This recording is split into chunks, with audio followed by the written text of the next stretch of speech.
Hello there, and welcome to the Sleepy World War II channel.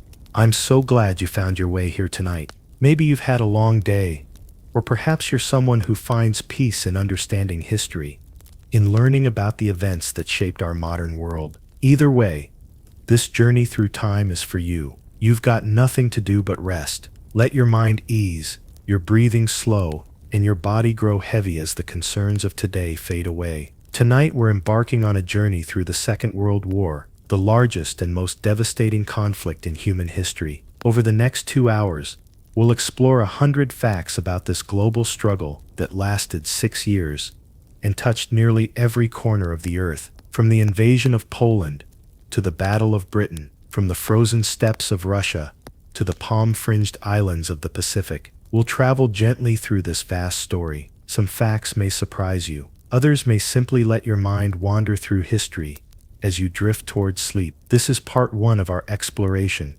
covering the outbreak of the war in its early years, from 1939 through 1942. In a companion video, we'll continue the story through the turning points, final battles, and ultimate victory. But tonight we focus on beginnings, on how the world stumbled into total war, and on those early dark years when the outcome was far from certain. Before we begin, if these calm historical journeys help you unwind at the end of your day, consider liking and subscribing. It helps others find these peaceful stories too, one restful night at a time. Now, let's begin our journey to September 1st, 1939, to the moment when the world changed forever. The Second World War began on September 1st, 1939, when German forces invaded Poland. In the pre-dawn darkness of that late summer morning, more than 1 million German troops, supported by thousands of tanks and aircraft, crossed the Polish border from the north, south, and west. The attack came without warning,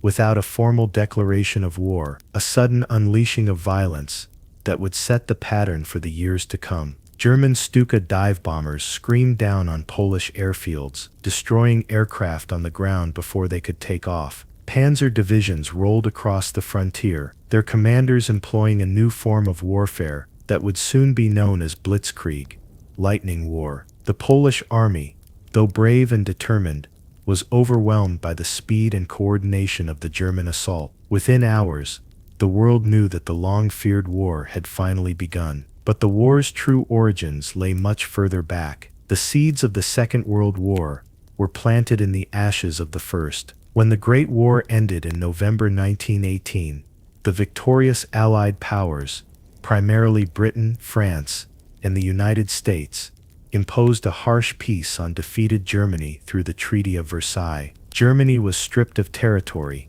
forbidden from maintaining a large military, and saddled with enormous reparations payments that crippled its economy for years. The treaty was designed to ensure that Germany could never again threaten European peace. Instead, it created deep resentment among the German people, a sense of humiliation and injustice that would be exploited by Adolf Hitler and the Nazi Party in their rise to power. Adolf Hitler became Chancellor of Germany in January 1933. A failed artist and decorated veteran of the First World War, Hitler had joined a small right-wing political party in Munich in the early 1920s and transformed it into the Nazi Party, a movement built on extreme nationalism, racial ideology, and promises to restore German greatness. Through a combination of political maneuvering, intimidation, and exploitation of economic crisis, Hitler and the Nazis came to power legally, appointed by President Paul von Hindenburg in the midst of the Great Depression. Once in office, Hitler quickly dismantled German democracy, banned opposition parties, silenced the press, and established a totalitarian dictatorship. His goals were clear and had been stated openly in his book Mein Kampf, written while imprisoned after a failed coup attempt: overturn the Treaty of Versailles, expand German territory to the east, and establish German dominance over Europe. Hitler began rearming Germany in violation of the Versailles Treaty. One of Hitler's first acts as dictator was to rebuild Germany's military, which the treaty had limited to a small defensive force. He withdrew Germany from the League of Nations, the international organization created after the First World War, to prevent future conflicts and began a massive rearmament program. Factories that had been prohibited from producing weapons were retooled. The German military, limited to 100,000 men, began expanding rapidly. New aircraft, tanks and warships were designed and built. Young German men were conscripted into the Wehrmacht, the armed forces. By the mid-1930s, Germany possessed a military force far larger and more modern than it was legally permitted to have. The Western powers, Britain and France, watched this rearmament with growing alarm, but did little to stop it, hoping that Hitler's ambitions were limited and that another war could be avoided through negotiation and compromise. Germany remilitarized the Rhineland in 1936. The Rhineland, a region of western Germany bordering France, Belgium, and the Netherlands, had been declared a demilitarized zone under the Versailles Treaty. No German troops were allowed there, a provision designed to protect France from German aggression. But in March 1936, Hitler ordered German troops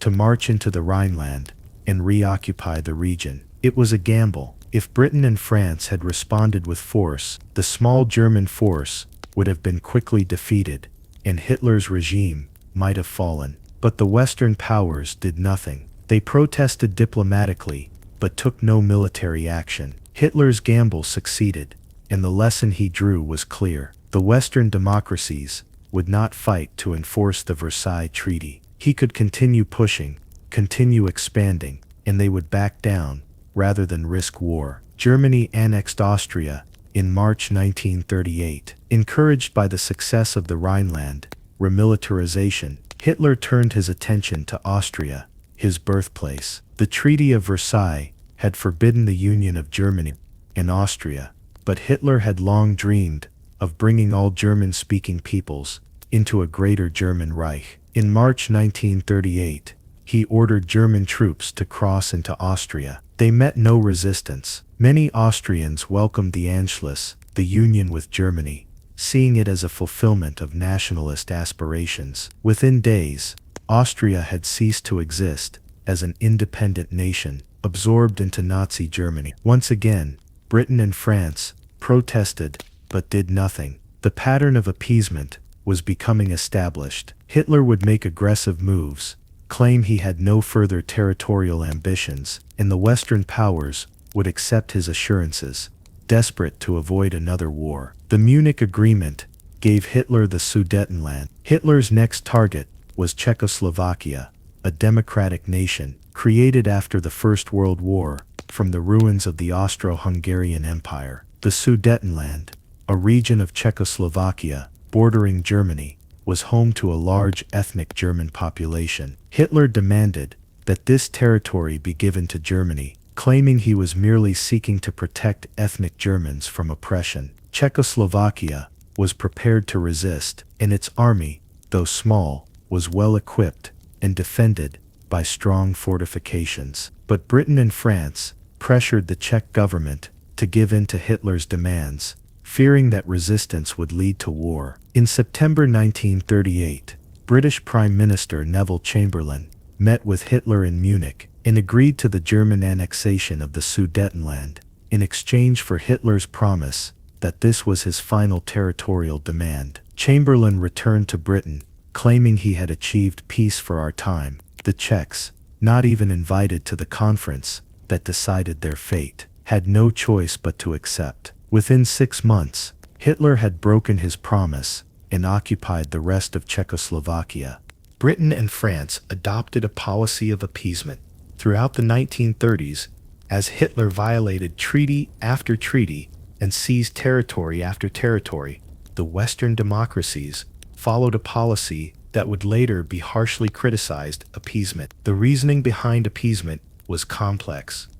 The horrors of the First World War, which had killed millions and devastated a generation, made the prospect of another war almost unthinkable. Britain and France were exhausted, their economies weakened by the Great Depression, their people unwilling to fight another catastrophic war so soon after the last.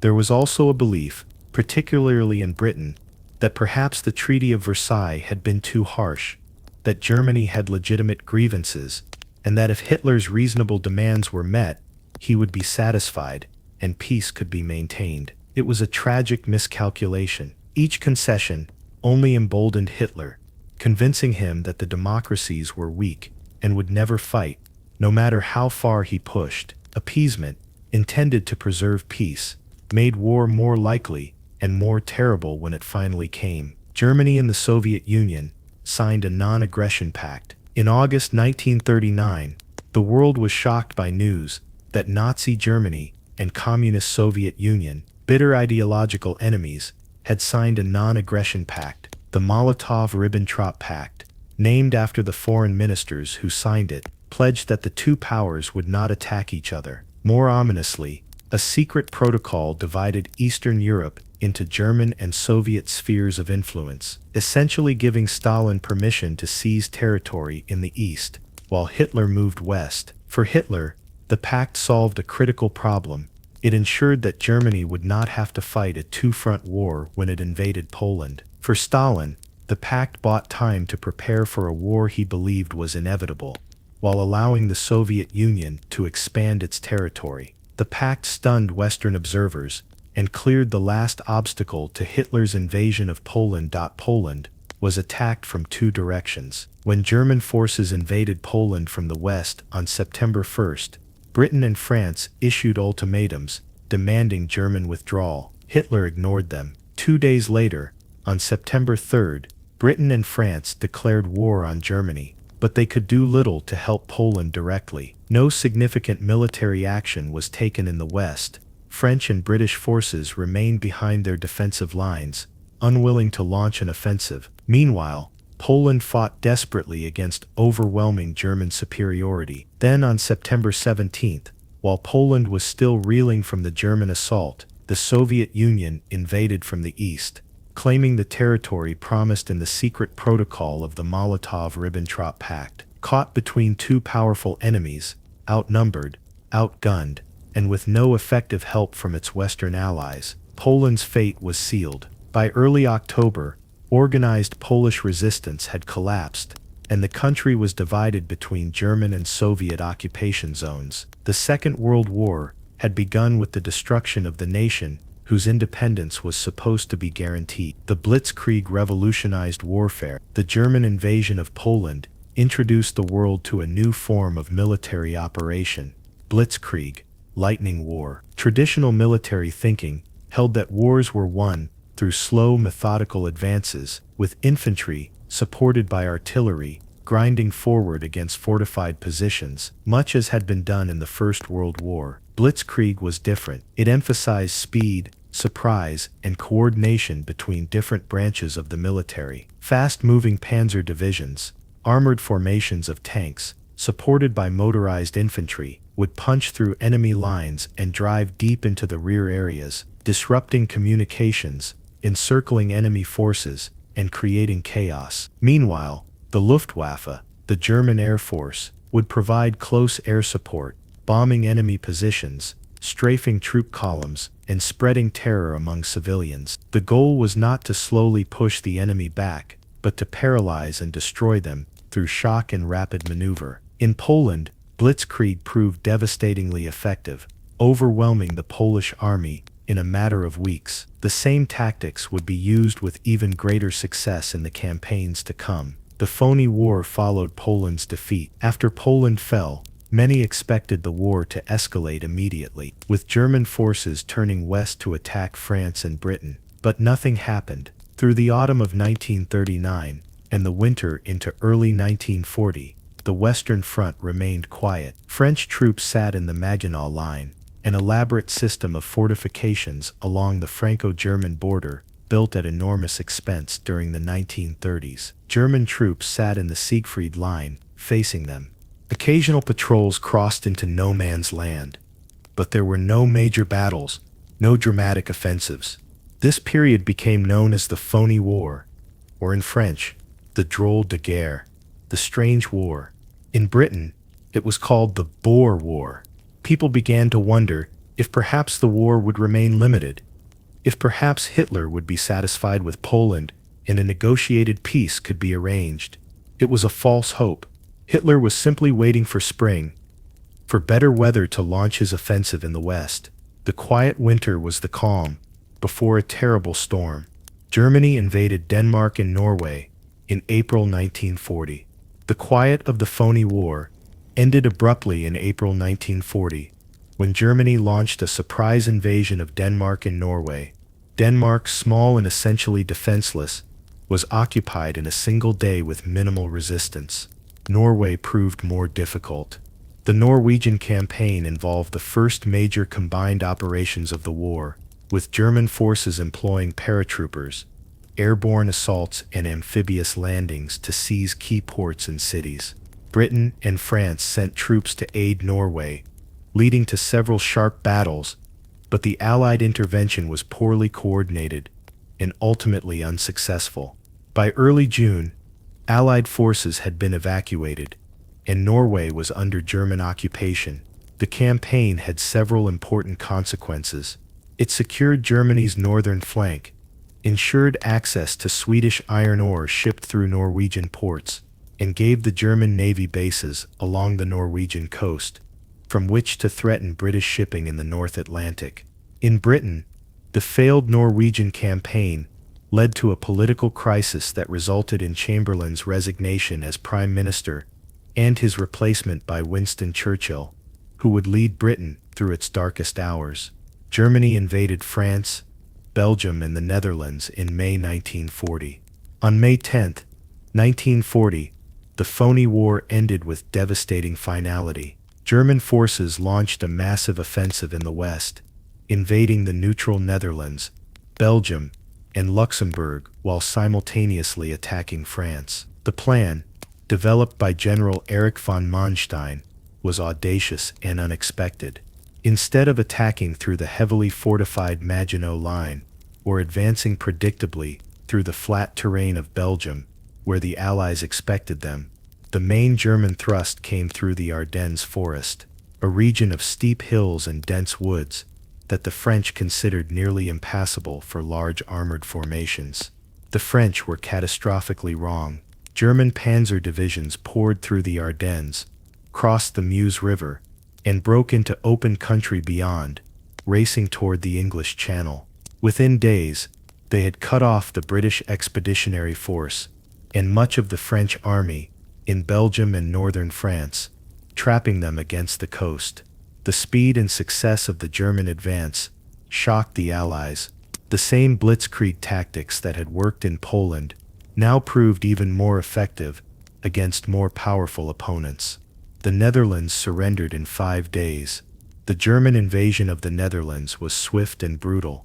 Rotterdam, the country's second-largest city, was devastated by a German air raid that killed hundreds of civilians and destroyed the medieval city center.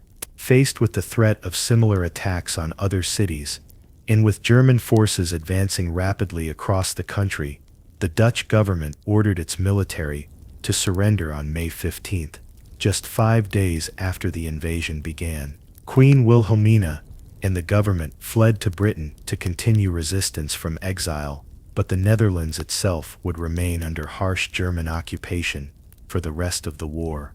Belgium fought for 18 days before surrendering. Belgium, which had been neutral like the Netherlands, and had suffered terribly during the German invasion in the First World War, found itself invaded once again. The Belgian army fought bravely, but it was overwhelmed by German superiority in tanks, aircraft, and tactical skill. The Belgians held the fortress of Eben-Emael, considered one of the strongest fortifications in Europe, for less than 2 days before German glider troops and engineers captured it in a daring assault. By late May, with German forces advancing from multiple directions, and the Allied armies in Belgium being pushed back toward the coast, King Leopold III decided that further resistance was hopeless. He ordered the Belgian army to surrender on May 28, a decision that was controversial and led to his estrangement from the Belgian government in exile. But the military situation had been hopeless. The king chose to surrender rather than see his army destroyed in a futile fight. The British Expeditionary Force was trapped at Dunkirk, As German panzer divisions raced across France toward the English Channel, they cut off the British Expeditionary Force, which had been sent to France at the start of the war, along with significant French forces. By late May, over 300,000 British and Allied troops were trapped in a shrinking pocket around the port of Dunkirk on the northern French coast, their backs to the sea, with German forces closing in from three sides. The situation appeared hopeless. The troops had abandoned most of their heavy equipment and vehicles in the retreat. German artillery was shelling the beaches, and the Luftwaffe bombed the port and the waiting soldiers. There seemed to be no escape. But then Hitler made a critical error. He ordered the panzer divisions to halt their advance, allowing the infantry to catch up and consolidate, worried that the tanks were overextended and vulnerable to counterattack. This pause, lasting just a few crucial days, gave the British a chance to organize a desperate evacuation. Operation Dynamo evacuated troops from Dunkirk. Between May 26 and June 4, 1940, a flotilla of over 800 vessels, ranging from Royal Navy destroyers to civilian fishing boats and private yachts, crossed the English Channel to rescue the trapped army at Dunkirk. Under constant attack from German aircraft and artillery, operating in shallow waters filled with wrecks and under smoke from burning oil tanks, this makeshift armada ferried soldiers from the beaches to larger ships offshore or carried them directly back to England. It was a desperate, chaotic operation, but it succeeded beyond all expectations. Over 300,000 troops, including more than 200,000 British soldiers and over 100,000 French and Belgian troops, were evacuated to Britain. They left behind all their tanks, artillery, vehicles, and heavy equipment, but the men were saved to fight another day. In Britain, Dunkirk was portrayed as a miracle and a triumph of British spirit, though Churchill himself warned that wars are not won by evacuations. The British army had escaped destruction, but France was still falling. France surrendered in June 1940. With the British evacuated and its own army shattered, France faced defeat. German forces continued their advance southward, capturing Paris on June 14th. The French government fled to Bordeaux. The 84-year-old Marshal Philippe Pétain, a hero of the First World War, became prime minister and immediately sought an armistice with Germany. On June 22nd, in a deliberate act of humiliation orchestrated by Hitler, the armistice was signed in the same railway car in the forest of Compiègne, where Germany had surrendered in 1918. France was divided into two zones. The northern two-thirds, including Paris and the Atlantic coast, would be occupied by Germany. The southern third would be governed by a collaborationist French government based in the spa town of Vichy. The fall of France, which had possessed one of the largest and theoretically most powerful armies in Europe, stunned the world. Germany had achieved in 6 weeks what it had failed to do in 4 years of fighting during the First World War. Britain now stood alone against Nazi Germany. Britain prepared for invasion, with France defeated and the rest of Western Europe under German occupation. Hitler turned his attention to Britain. An invasion of the British Isles, codenamed Operation Sea Lion, was planned. But first, Germany needed to gain air superiority over the Channel in southern England. The German army could not cross the Channel if the Royal Air Force and the Royal Navy could destroy the invasion fleet before it reached shore. So Hermann Göring, commander of the Luftwaffe, promised Hitler that his air force would destroy the RAF and clear the way for invasion. Through the summer and early autumn of 1940, German and British aircraft would fight for control of the skies over southern England in what became known as the Battle of Britain, the first major battle fought entirely in the air. The Battle of Britain began in July 1940. Initially, the Luftwaffe focused on attacking British shipping in the Channel and coastal targets, trying to draw the RAF into battle and wear down its strength. British fighters, primarily Hurricanes and Spitfires, rose to meet the German bombers and fighters, and fierce dogfights raged over the Channel and southern counties of England. The British had several advantages. They were fighting over their own territory, so pilots who bailed out could return to combat, while German airmen who parachuted over England became prisoners of war. Britain also had radar, a new technology that gave advance warning of incoming German raids, allowing RAF fighters to be directed to intercept them efficiently. In the British aircraft industry, despite German bombing, continued producing fighters at a rate that exceeded German expectations. Through July and August, the battle intensified. The Luftwaffe shifted its focus to attacking RAF airfields, radar stations, and aircraft factories, trying to destroy the RAF on the ground and in the air. For weeks,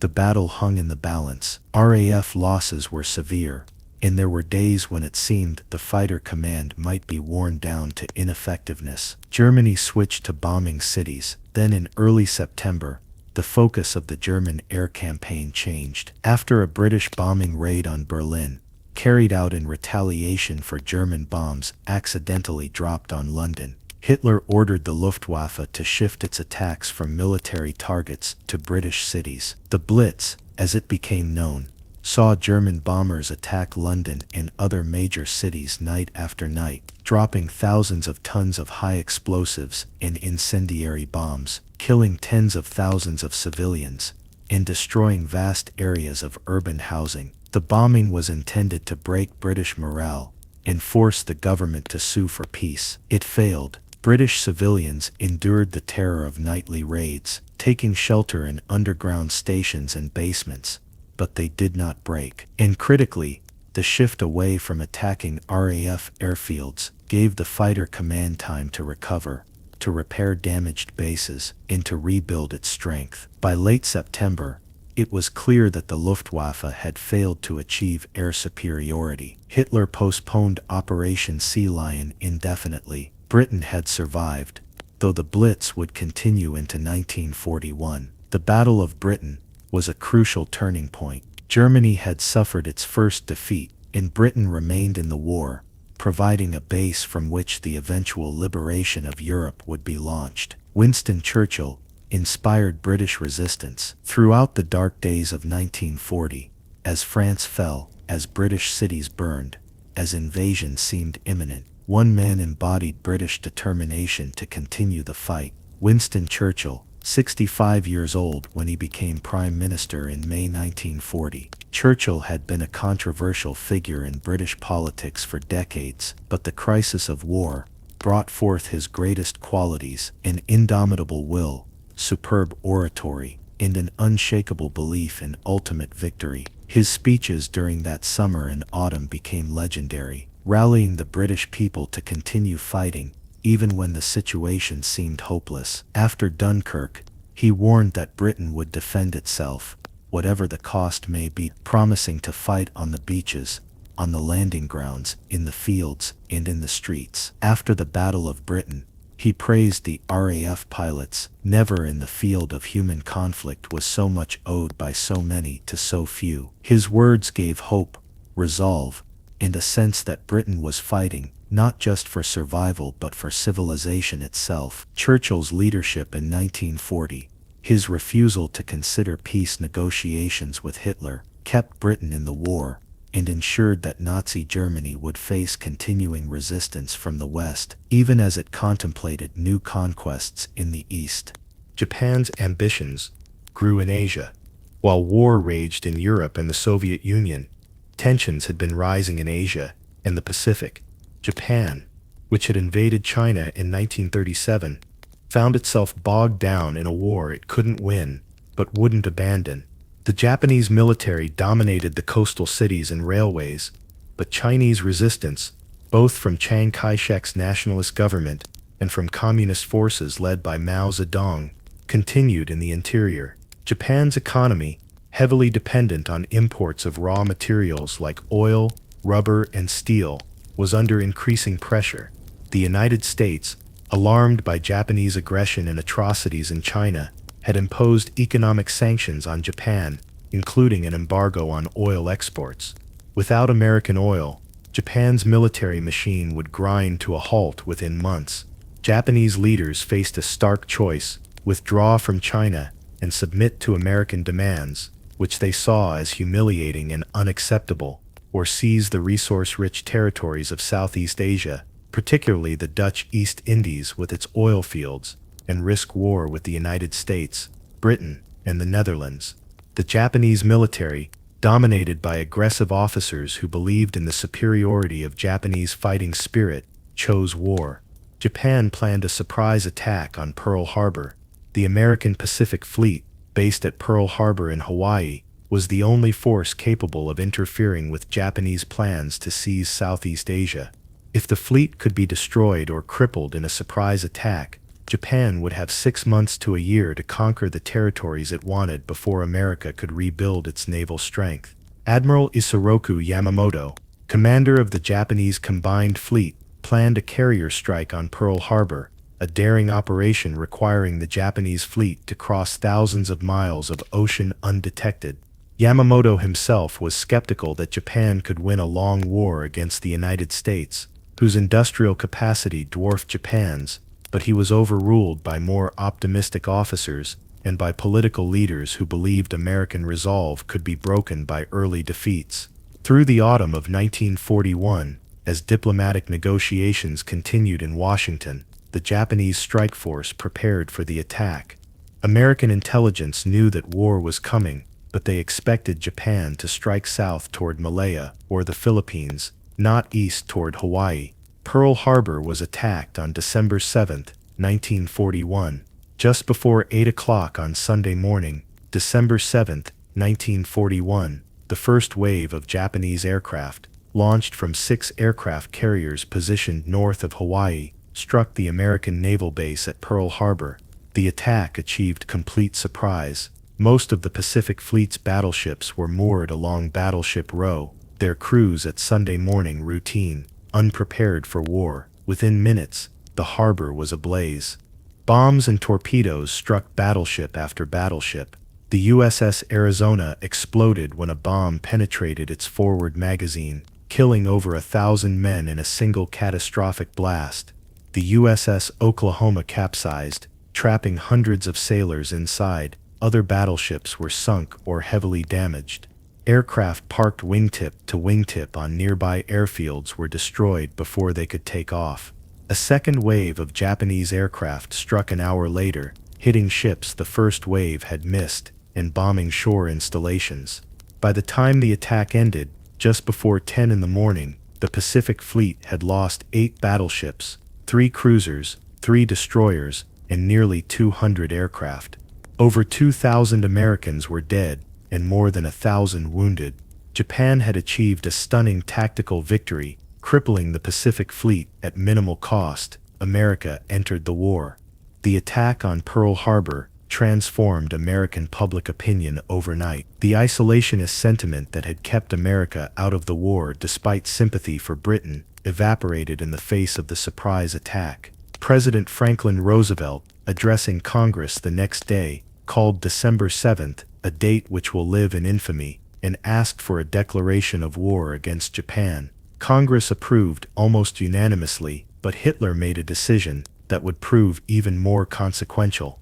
Despite having no treaty obligation to do so, he declared war on the United States on December 11th, bringing America into the war in Europe as well as the Pacific. Hitler believed, incorrectly, that America was weak, divided, and incapable of projecting military power across the Atlantic. He also hoped that declaring war would encourage Japan to attack the Soviet Union from the east, though Japan had no such intention. Hitler's declaration of war on America was one of his greatest strategic blunders, bringing into the conflict a nation whose industrial capacity and resources would ultimately prove decisive in Germany's defeat. Japan conquered an empire in months. In the weeks and months following Pearl Harbor, Japanese forces swept across Southeast Asia and the Pacific with stunning speed. On the same day as Pearl Harbor, Japanese forces attacked the Philippines, Malaya, and Hong Kong. Within days, they had landed in Thailand and began advancing down the Malayan Peninsula toward the Great British Naval Base at Singapore. In the Philippines, American and Filipino forces under General Douglas MacArthur were pushed back despite brave resistance. Hong Kong surrendered on Christmas Day 1941. Japanese forces invaded the Dutch East Indies, targeting its valuable oil fields.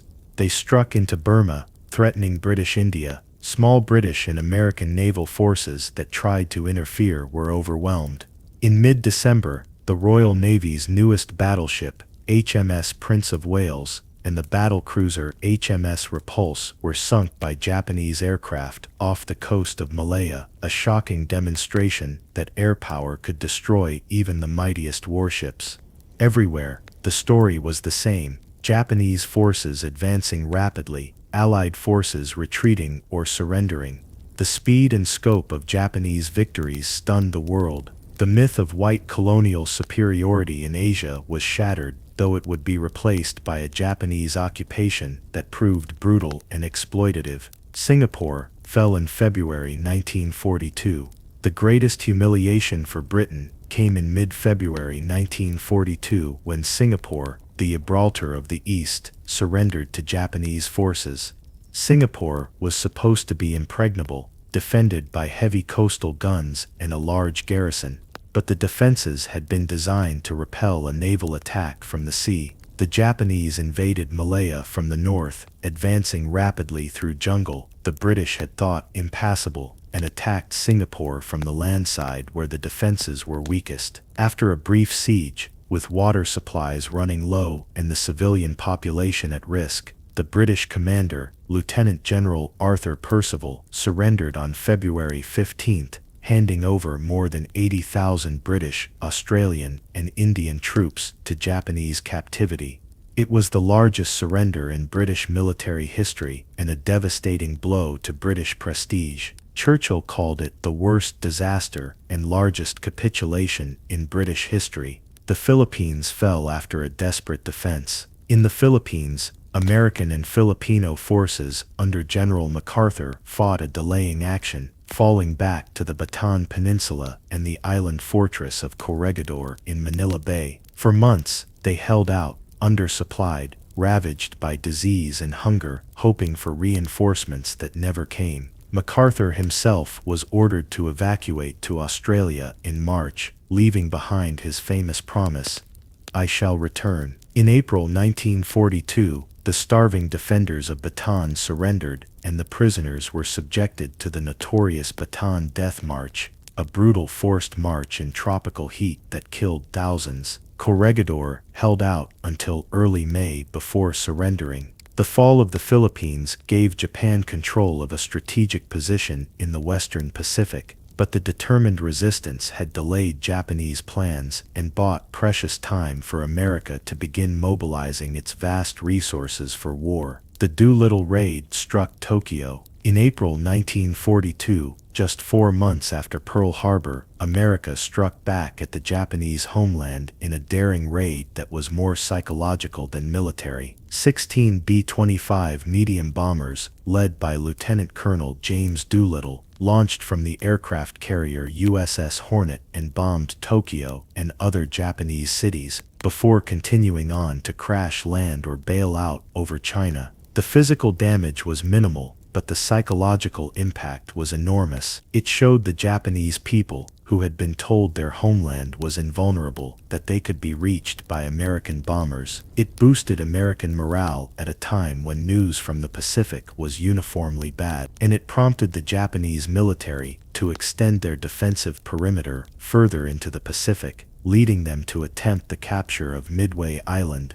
a decision that would lead to their first major defeat. The war spread to the Atlantic. While dramatic battles were fought in the Soviet Union and the Pacific, another crucial campaign was unfolding in the Atlantic Ocean, one that received less attention but was vital to the Allied cause. Britain depended on imports of food, fuel, and raw materials brought across the Atlantic by merchant ships. If Germany could sever this lifeline, Britain would be starved into surrender. German U-boats, submarines operating in wolf packs, hunted Allied convoys, sinking merchant ships faster than they could be replaced. In the first months after America entered the war, German submarines operated with devastating success off the American East Coast. where American authorities had been slow to institute convoy systems and blackout regulations. Ships were silhouetted against the lights of coastal cities, making them easy targets. Hundreds of merchant ships were sent to the bottom, their crews often left to drown in the cold Atlantic waters or die slowly in lifeboats. The Battle of the Atlantic, as Churchill called it, was a long, grinding campaign of convoy escorts, submarine hunts, and technological innovation, with neither side able to achieve a decisive advantage. In the early years of the war, Allied intelligence began breaking German codes. One factor that would eventually tip the Battle of the Atlantic in the Allies' favor was intelligence. At a secret facility at Bletchley Park in England,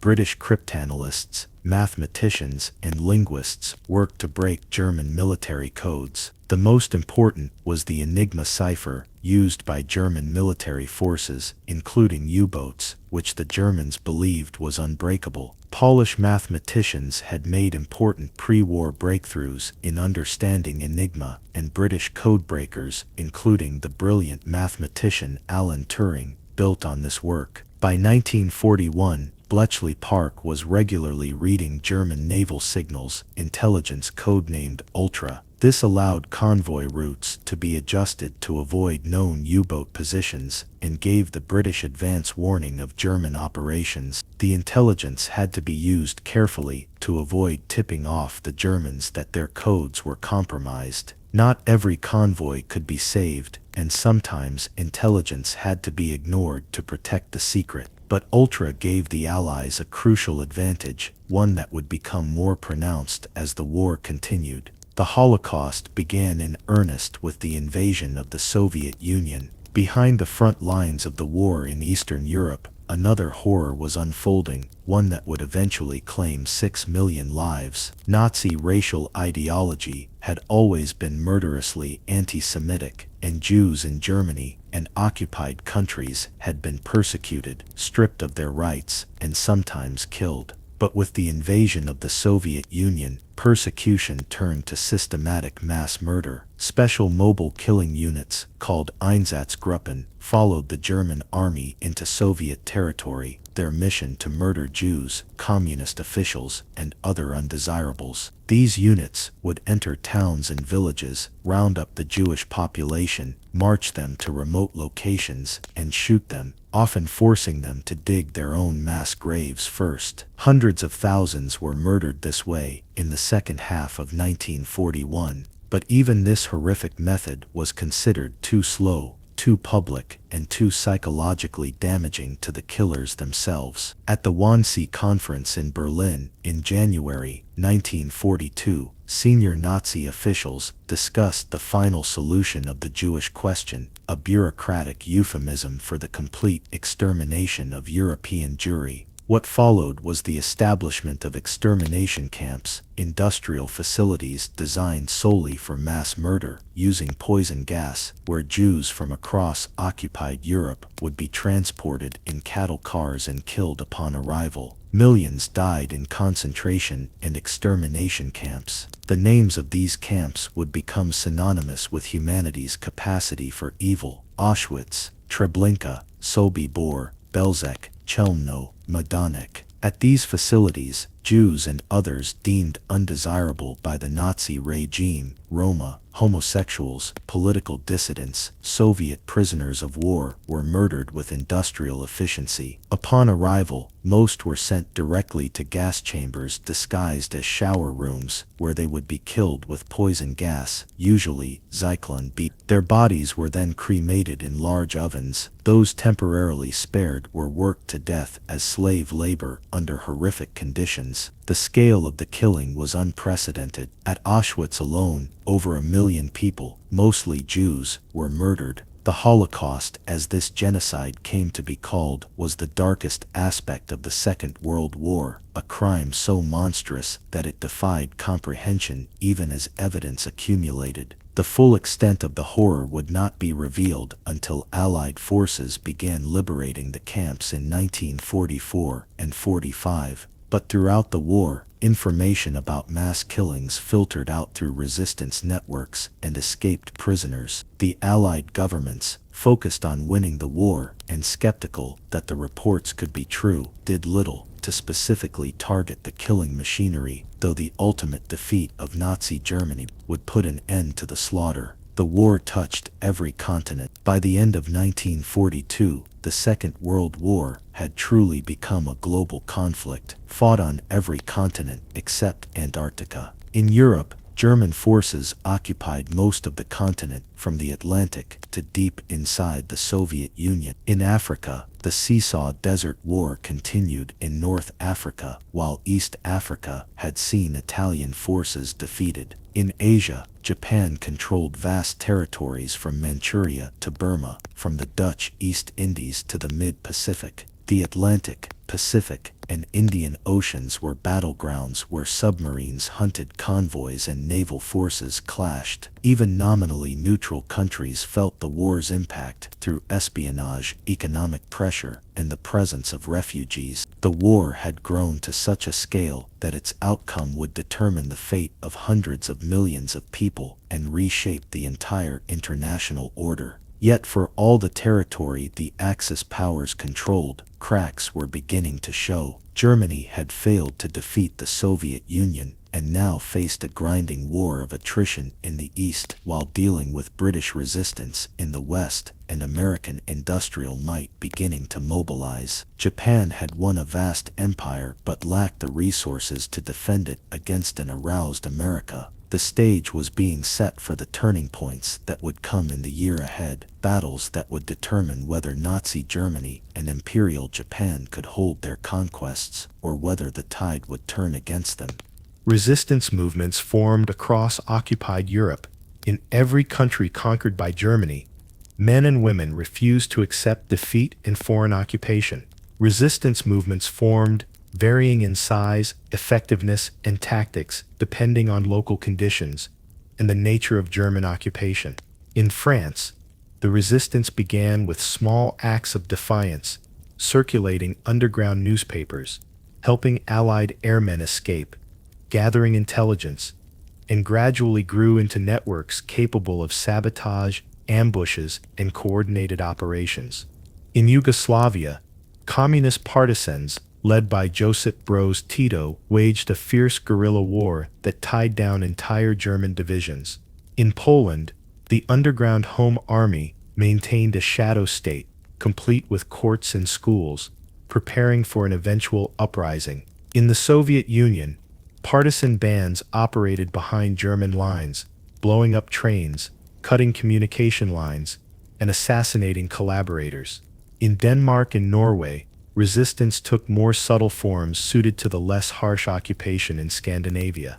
These resistance movements, though they could not liberate their countries alone, provided crucial intelligence to the Allies, disrupted German operations, and maintained hope among occupied populations that liberation would someday come.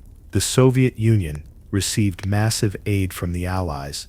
Despite the ideological gulf between Communist Soviet Union and the capitalist democracies, Britain and America recognized that Soviet survival was essential to defeating Germany. If the Soviet Union collapsed, Germany could concentrate all its forces against Britain and eventually against America. So despite Stalin's paranoid suspicions and difficult personality, the Western Allies provided massive material aid to the Soviet war effort through the Lend-Lease program. Convoys of merchant ships braved German submarines and aircraft to deliver supplies to Soviet ports in the Arctic, a desperately dangerous route where ships faced not only enemy attack, but also brutal weather that could freeze spray into thick ice, capsizing vessels. Other supplies went via Persia, through Iran, or across the Pacific to Vladivostok. The aid was enormous: thousands of tanks and aircraft, hundreds of thousands of trucks, that gave Soviet forces mobility.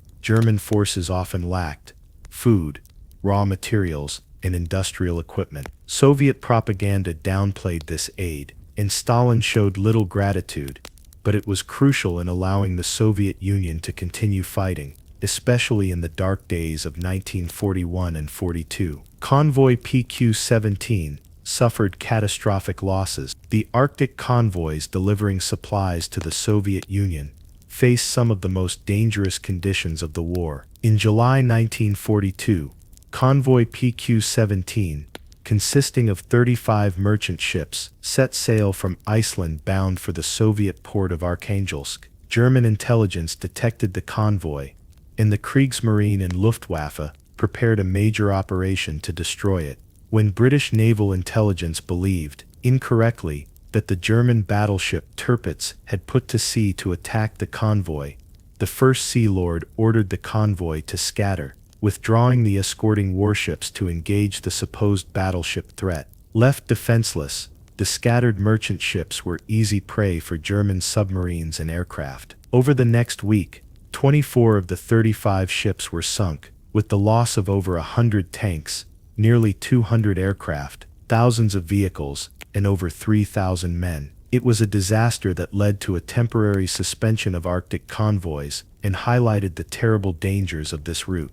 But the convoys eventually resumed, because the supplies they carried were too important to Soviet survival. Allied strategic bombing began targeting German cities. From 1942 onward, the British Royal Air Force, joined increasingly by the American Army Air Forces, conducted a strategic bombing campaign against Germany. The theory was that by destroying German industry, infrastructure, and civilian morale, the war could be shortened, or even won, without the need for a costly invasion of the continent. British Bomber Command, under Air Chief Marshal Arthur Harris, focused on area bombing of German cities, night raids that aimed to destroy entire urban areas, including residential districts where workers lived. The intent was partly industrial damage, partly to break German morale. The American approach was different, emphasizing daylight precision bombing of specific industrial targets like ball-bearing factories, synthetic oil plants,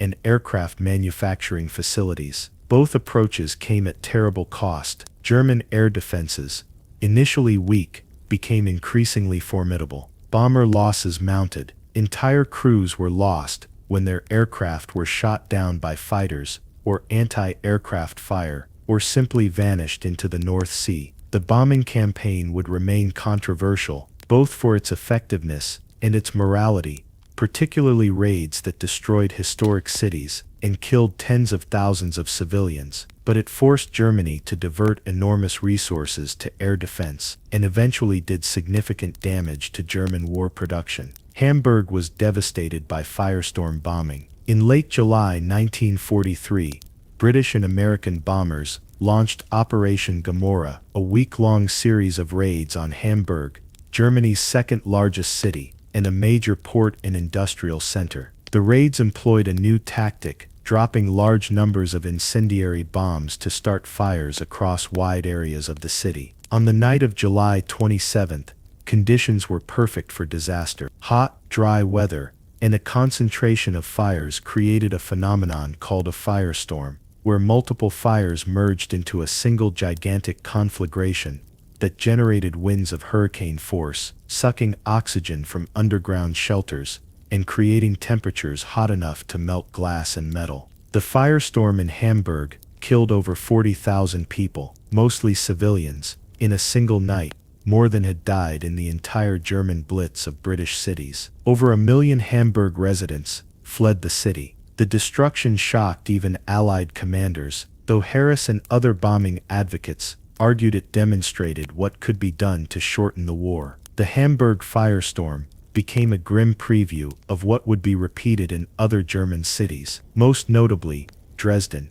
In February 1945, German industry adapted despite the bombing. Despite the intensity of the Allied bombing campaign and the destruction of many cities, German war production actually increased through 1943 and into 1944. This seeming paradox occurred for several reasons. First, German industry at the start of the war was not operating at full capacity. The Nazi economy had not fully mobilized for total war. As Albert Speer, appointed Minister of Armaments in 1942, rationalized production and brought more workers into factories, including millions of slave laborers from occupied countries. Output increased. Second, German industry proved remarkably adaptable, dispersing production to smaller facilities, moving critical factories underground or to locations outside major cities, and quickly repairing damaged facilities. Third,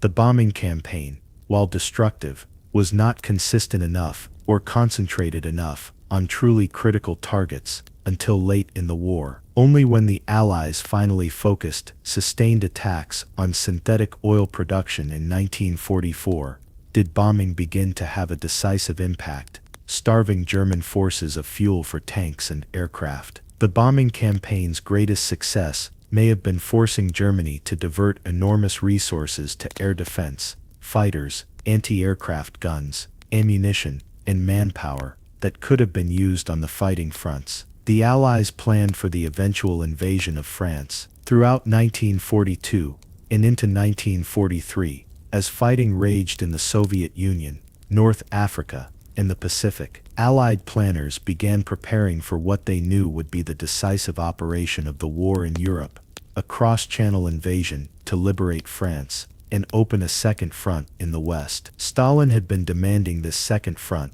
since the German invasion of the Soviet Union, arguing that it would draw German forces away from the Eastern Front and relieve pressure on the Red Army. British and American planners agreed that such an invasion was necessary, but they disagreed about timing. The Americans, eager to take the war directly to Germany, wanted to invade as soon as possible, perhaps as early as 1943. The British, remembering the disasters of Dunkirk and Dieppe, where a raid in August 1942 had ended in catastrophic losses, argued that invasion should wait until Allied strength was overwhelming and German defenses had been worn down. Churchill persuaded Roosevelt that operations in North Africa and later Italy should come first, delaying the cross-channel invasion until 1944. The decision, practical though it was, frustrated Stalin and contributed to his suspicion that the Western Allies were content to let the Soviet Union bear the brunt of fighting Germany. The year 1942 ended with the war in balance. As 1942 drew to a close, the war remained in a state of brutal equilibrium. Germany controlled most of Europe and had advanced deep into the Soviet Union, but had failed to capture Moscow or defeat the Red Army. Japan controlled vast territories across Asia and the Pacific, but American industrial mobilization was beginning to tip the balance at sea. Britain had survived alone for over a year, weathered the Blitz, and now had powerful allies in the Soviet Union and United States. The tide had not yet turned decisively, but the seeds of eventual Allied victory were being planted in Soviet resistance, American production, and the gradual wearing down of Axis strength. The next year, 1943, would bring the true turning points of the war, battles that would determine whether the Axis could hold its gains, or whether Allied power would begin rolling back the conquests of earlier years. Winter conditions on the Eastern Front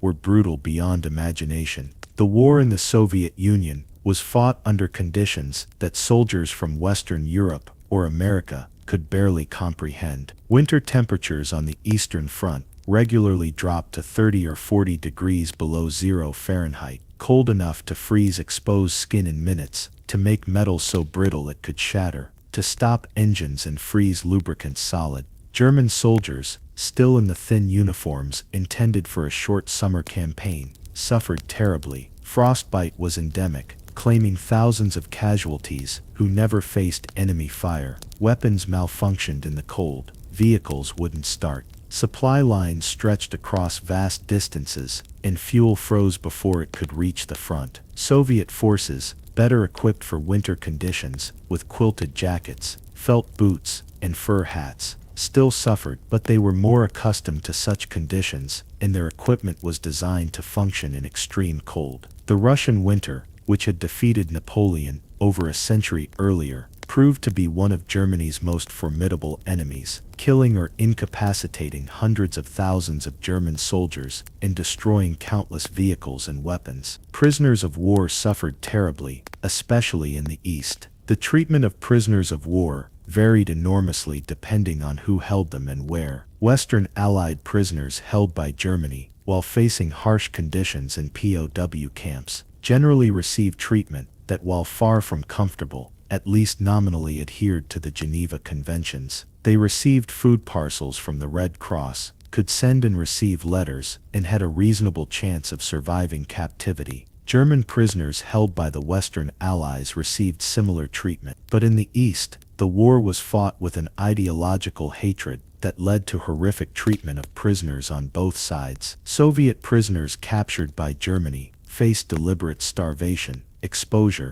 and in many cases execution. Of the roughly 5.5 million Soviet prisoners taken by Germany, over 3 million died in captivity, worked to death, starved, or simply shot. German prisoners held by the Soviets fared little better, especially in the early years when the Soviet Union itself was struggling with food shortages. Many died from disease, malnutrition, and brutal forced labor. Japanese treatment of Allied prisoners was similarly horrific, with prisoners subjected to starvation, forced labor, beatings, and medical experiments. The death rate among Allied POWs held by Japan was nearly 30%, compared to less than 4% for those held by Germany. These atrocities, particularly Germany's treatment of Soviet prisoners and Japan's treatment of Allied POWs, would be prosecuted as war crimes after the conflict ended. Collaboration with the occupiers was complex and widespread. In occupied countries, collaboration with German authorities existed on a spectrum from active ideological support of Nazism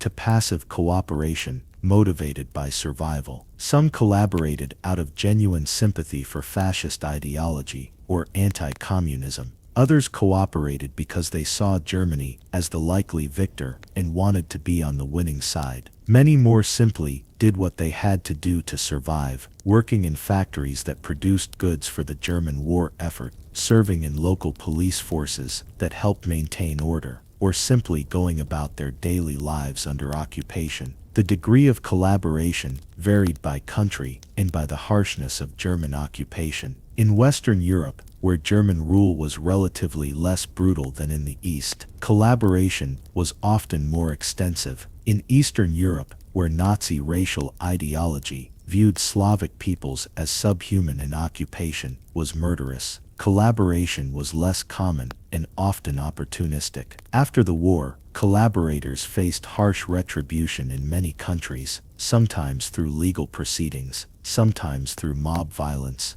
The question of who had collaborated and why remained a painful topic for decades in countries that had been occupied. Women played crucial roles in the war effort.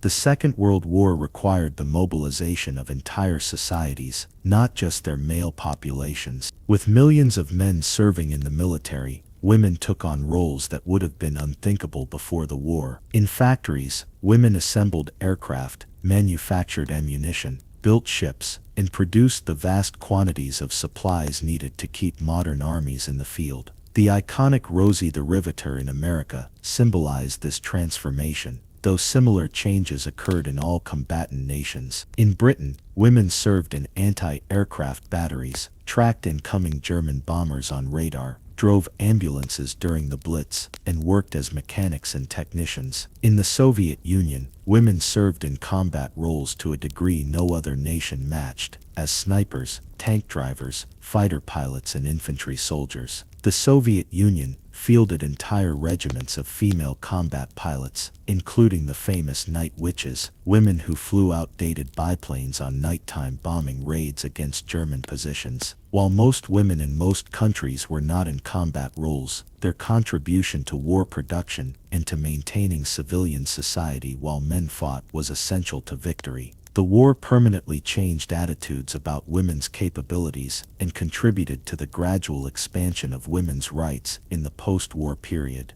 Propaganda shaped public opinion and morale. All combatant nations employed propaganda to maintain morale, demonize the enemy, and justify the enormous sacrifices the war demanded. In democratic countries, propaganda emphasized the defense of freedom, the evil of fascist dictatorship, and the necessity of defeating aggression. The Nazi regime's brutality provided ample material for Allied propagandists to work with. In Germany and Japan, propaganda emphasized racial superiority, the decadence and weakness of democratic societies, and the need for living space and resources. Soviet propaganda blended communist ideology with traditional Russian patriotism, portraying the war as a defense of the motherland against fascist invaders. Propaganda took many forms: newsreels shown in movie theaters, radio broadcasts, posters, leaflets, even feature films. It depicted the enemy as monstrous and inhuman, while portraying one's own side as virtuous and heroic. Some propaganda was relatively truthful, reporting actual events while shaping interpretation. Other propaganda was deliberately deceptive, fabricating atrocities or exaggerating victories. The cumulative effect was to create a simplified narrative of good versus evil that helped sustain civilian support for the war, even as casualties mounted and hardships increased. The Battle of Stalingrad became the turning point on the Eastern Front. In the summer of 1942, Hitler ordered a massive offensive in southern Russia, aimed at capturing the oil fields of the Caucasus and the industrial city of Stalingrad on the Volga River. Stalingrad, named after the Soviet leader, had symbolic importance beyond its strategic value, and Hitler became obsessed with capturing it while Stalin was equally determined to hold it. What began as a strategic operation devolved into a brutal street-by-street, building-by-building battle of attrition that lasted for months. German forces, primarily the Sixth Army under General Friedrich Paulus, pushed into the city in September and captured most of it through bitter fighting, but they could never quite finish off the Soviet defenders who clung to pockets along the riverbank. The fighting was savage beyond anything seen in the West. Soldiers fought hand-to-hand in ruined buildings, with combat so close that opposing forces sometimes occupied different floors of the same apartment block. Soviet snipers, including the famous Vasily Zaitsev, picked off German soldiers. Artillery and air attacks reduced the city to rubble, but the rubble provided cover for defenders and made the advance agonizingly slow. Every street, every building, every pile of debris became a battleground. Neither side would yield, and casualties mounted into the hundreds of thousands. Soviet forces launched a massive counter-offensive, while German forces were locked in brutal urban combat inside Stalingrad. Soviet commanders, particularly General Georgy Zhukov, planned a massive counter-offensive. They had identified the weaknesses in the German position. The flanks of the Stalingrad salient were held not by German troops, but by Romanian, Hungarian, and Italian armies, less well-equipped and less motivated than German forces. In November 1942, Soviet forces launched Operation Uranus, striking north and south of Stalingrad to encircle the German Sixth Army. The attacks achieved complete surprise and stunning success. The Romanian positions collapsed within days. Soviet tank columns drove deep into the German rear, then wheeled to meet each other west of Stalingrad, trapping the entire Sixth Army, over 250,000 men, in a giant pocket. Hitler, against the advice of his generals, ordered Paulus to hold Stalingrad and wait for relief. Hermann Göring rashly promised that the Luftwaffe could supply the trapped army by air, a promise that proved impossible to fulfill. Through the bitter winter, the encircled German forces slowly starved and froze, their supplies dwindling, their casualties mounting from cold and hunger as much as from Soviet attacks. The Sixth Army surrendered at Stalingrad. German attempts to break through to the trapped army failed. A relief force under Field Marshal Erich von Manstein came within 30 miles of the pocket, but could advance no further against determined Soviet resistance. Inside the pocket, conditions deteriorated catastrophically. Rations were cut to starvation levels. Wounded men could not be evacuated. Medicine ran out. Horses were slaughtered for food. Then when the horses were gone, men ate worse things. The cold was merciless, with temperatures well below zero and inadequate shelter. Thousands died daily from hunger, cold, and disease. Soviet forces gradually compressed the pocket, driving the Germans into an ever smaller area. In late January 1943, Hitler promoted Paulus to field marshal, a hint that he should commit suicide rather than surrender, since no German field marshal had ever surrendered. But Paulus, surrounded by his dying army in the ruins of Stalingrad, chose to surrender on January 31st. Over 90,000 German soldiers, the survivors of an army that had numbered over 250,000, marched into Soviet captivity. Few would ever return. The defeat at Stalingrad was a catastrophe for Germany, destroying an entire army and shattering the myth of German invincibility. For the Soviet Union, it was a triumph that marked the beginning of an offensive that would eventually carry the Red Army all the way to Berlin. The North African campaign reached its climax. While the epic struggle unfolded at Stalingrad, another turning point was occurring in North Africa. Since mid-1942, British forces under General Bernard Montgomery had been building up strength in Egypt, preparing to break the stalemate with Rommel's Afrika Korps. In October, at El Alamein, Montgomery launched a massive offensive against German and Italian positions. After nearly 2 weeks of brutal fighting, Rommel, outnumbered and desperately short of fuel and supplies, was forced to retreat. The retreat became a long fighting withdrawal across Libya, with Montgomery pursuing cautiously. Meanwhile, in November, American and British forces launched Operation Torch, amphibious landings in French North Africa, Morocco and Algeria. The landings were America's first major offensive operation in the European theater, and they opened a new front behind Rommel's position. Vichy French forces in North Africa, caught between loyalty to Petain's collaborationist government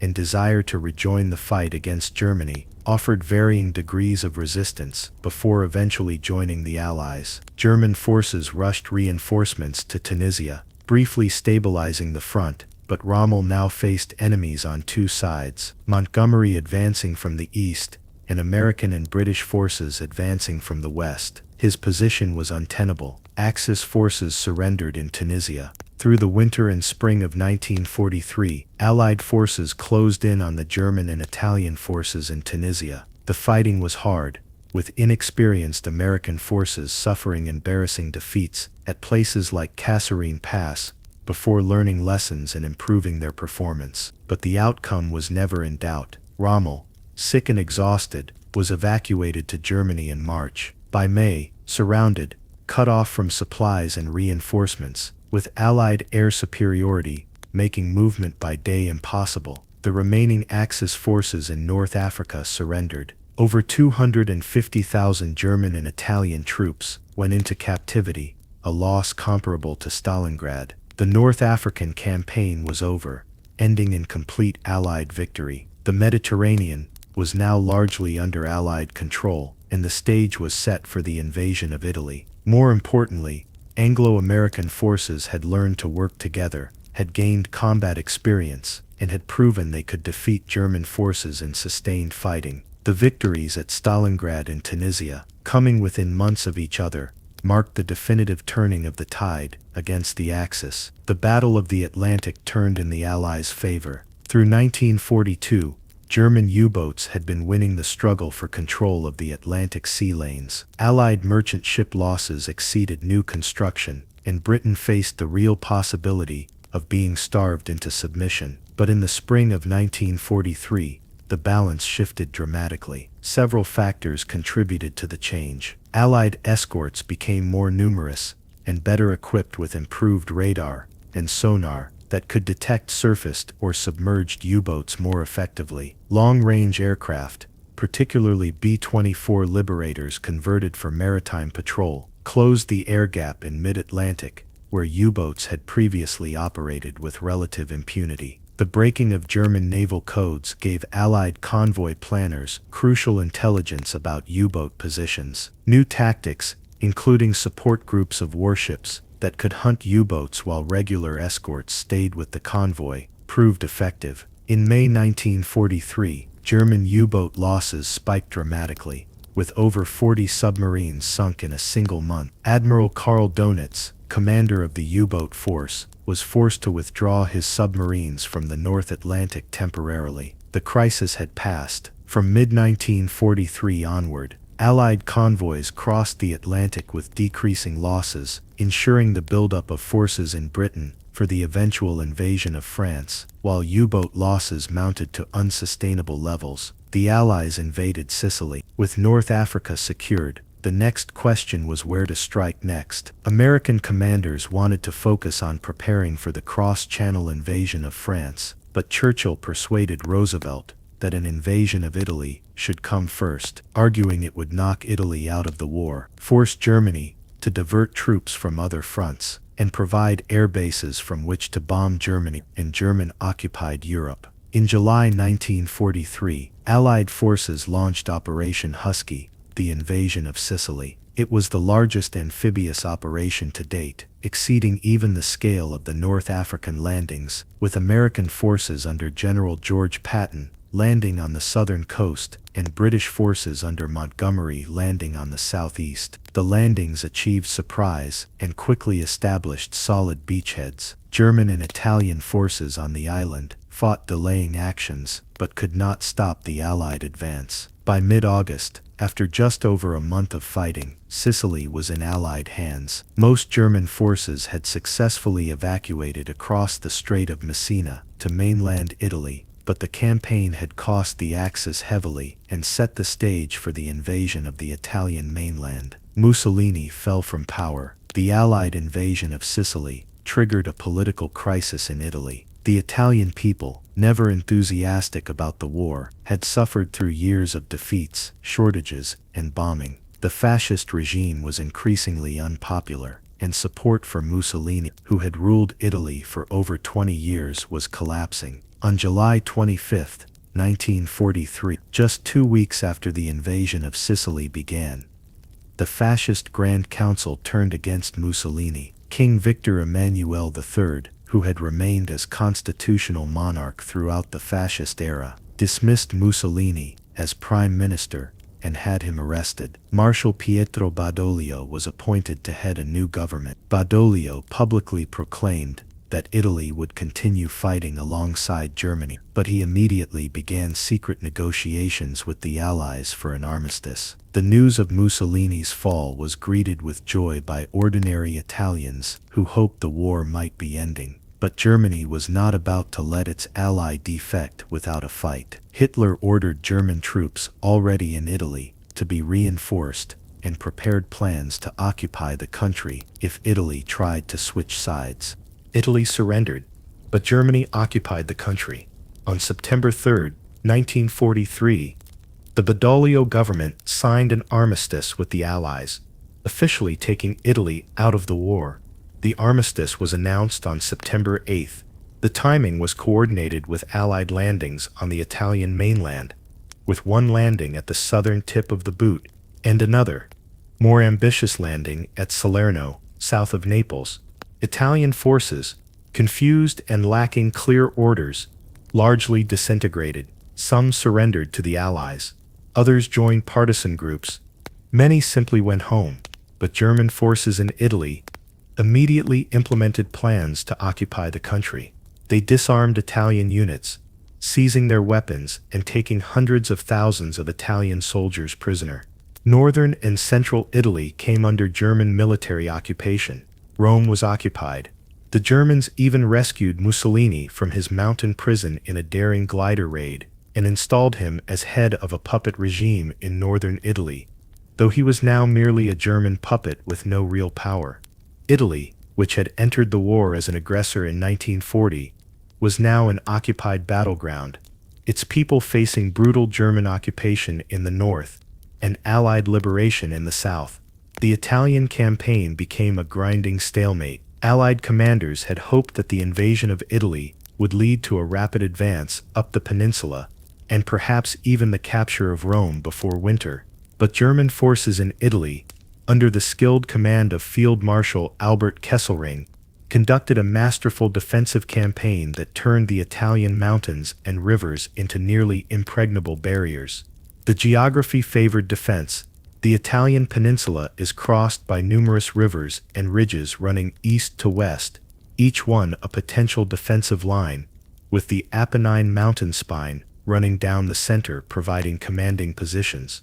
German engineers fortified these natural obstacles, creating defensive lines like the Gustav Line that took advantage of every geographical feature. Allied forces advancing from the south had to attack uphill against prepared positions, in terrible weather, with mud making movement agonizingly slow.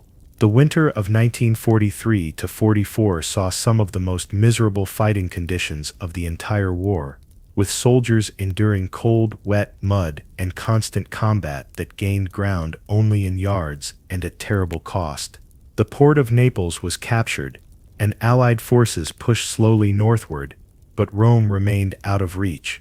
The Battle of Monte Cassino epitomized the Italian stalemate, dominating the Liri Valley, and the main route to Rome was Monte Cassino, a steep mountain crowned by a historic Benedictine monastery, founded in the 6th century. German forces had fortified the mountain and the town of Cassino below it, creating a strongpoint that controlled the valley and blocked the Allied advance. From January to May 1944, Allied forces launched 4 major assaults against Monte Cassino, each ending in failure despite enormous casualties. In February, American bombers controversially destroyed the monastery, which Allied commanders believed was being used as an observation post by German forces, though this was probably incorrect. The bombing killed civilian refugees sheltering in the monastery, but did little to help the assault. The rubble actually provided better defensive positions than the intact buildings had. Finally, in May,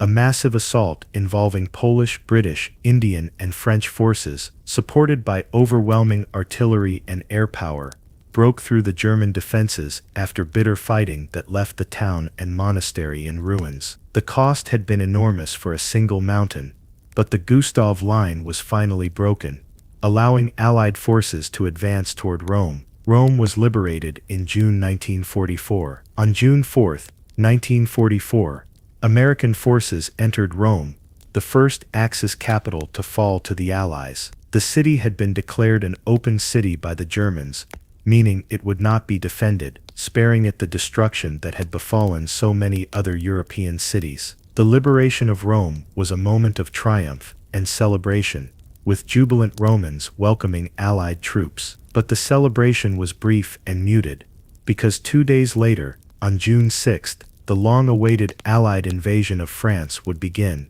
drawing all attention away from the Italian front. Italy would remain a secondary theater for the rest of the war, tying down German divisions that Hitler desperately needed elsewhere, but never capturing the public imagination the way the campaign in France would. Allied forces would continue fighting their way up the Italian peninsula until the very end of the war in Europe, finally accepting German surrender in Italy on May 2, 1945, less than a week before Germany's overall surrender. Germany launched a summer offensive in the Soviet Union. Despite the disaster at Stalingrad, Hitler was determined to regain the initiative on the Eastern Front. For the summer of 1943, German commanders planned Operation Citadel, an offensive aimed at a large Soviet salient centered on the city of Kursk. The plan was to attack from the north and south simultaneously, pinching off the salient and encircling the Soviet forces within it, ideally destroying enough of the Red Army to restore German fortunes in the east. But several factors worked against the Germans. First, the attack was delayed repeatedly, while Germany built up forces and waited for new tanks, particularly the heavily armored Panthers and Tigers, to arrive in quantity. The delays gave Soviet intelligence, informed partly by British ultra-intelligence, ample warning. Second, the Soviets had learned from past defeats. Under the direction of Marshal Zhukov, they prepared defensive positions in depth around the Kursk salient, creating multiple lines of trenches, minefields, anti-tank ditches, and artillery positions designed to absorb the German assault. Third, Soviet forces had grown significantly stronger than in previous years, with more and better tanks, more artillery, and better training. When the German offensive finally began on July 5, 1943, it ran headlong into the strongest defenses the Germans had yet encountered on the Eastern Front. The Battle of Kursk became the largest tank battle in history. The fighting around Kursk involved thousands of tanks on both sides, the largest concentration of armor ever assembled. The Germans made initial progress, particularly in the south, where the terrain was more favorable, but they advanced far more slowly than planned and at terrible cost. Soviet defensive tactics channeled German armor into killing zones, where it faced concentrated anti-tank fire. For every mile gained, the Germans paid in hundreds of tanks and thousands of men. The climax came on July 12, near the village of Prokhorovka, where hundreds of Soviet and German tanks clashed in a chaotic melee at close range, with vehicles ramming each other when ammunition ran out, crews bailing out of burning tanks, only to be cut down by machine gun fire. The steppe turned into a graveyard of twisted metal. Casualties were enormous on both sides, but while the Soviets could replace their losses, the Germans could not. By mid-July, the German offensive had ground to a halt, having failed to achieve its objectives. Hitler, worried about Allied landings in Sicily and needing to shift forces to other fronts, called off the offensive. Kursk was the last major German offensive on the Eastern Front. From now on, the Germans would be on the defensive, giving ground slowly and at terrible cost, but always retreating. The Soviet Union began its relentless westward advance. After halting the German offensive at Kursk, Soviet forces immediately launched their own massive offensives all along the Eastern Front. The Red Army had grown into an enormous experienced force, equipped with excellent tanks like the T-34, massive artillery parks, and increasing numbers of aircraft. Soviet commanders had learned hard lessons from the disasters of 1941 and 42, and had become skilled practitioners of mobile warfare. Through the second half of 1943 and into 1944, Soviet forces pushed westward, liberating territory that had been under German occupation for years. They recaptured Kharkov, cleared the Donbass industrial region, liberated Kiev, and pushed toward the borders of Poland and Romania. The advances were not easy. German forces fought skillful defensive battles, counterattacking when opportunity arose, but they could not stop the Soviet steamroller. German casualties mounted, and units were worn down by constant fighting. Hitler's refusal to authorize retreats until positions were hopeless meant that German forces were repeatedly encircled and destroyed, rather than falling back to more defensible lines. By early 1944, the Red Army had liberated most of Soviet territory and was poised to enter Eastern Europe. Soviet partisans harassed German forces behind the lines. Throughout the German occupation of Soviet territory, partisan bands operated behind German lines, tying down troops, disrupting supply lines, and gathering intelligence. These partisan groups varied enormously in size and effectiveness. Some were small bands of survivors from destroyed Red Army units. Others were organized groups sent behind enemy lines by Soviet authorities. Still others formed spontaneously from civilians who fled into the forests rather than submit to German occupation. The Germans responded to partisan activity with extreme brutality, burning villages suspected of supporting partisans and executing civilians as reprisals. But this brutality only drove more people to join the resistance. By 1943, partisan activity had reached a scale where entire regions were effectively ungovernable by German forces. Railroads were constantly sabotaged, with trains derailed, bridges blown up, and supply convoys ambushed. German garrison troops lived in constant fear of attack. The partisan war was brutal and merciless,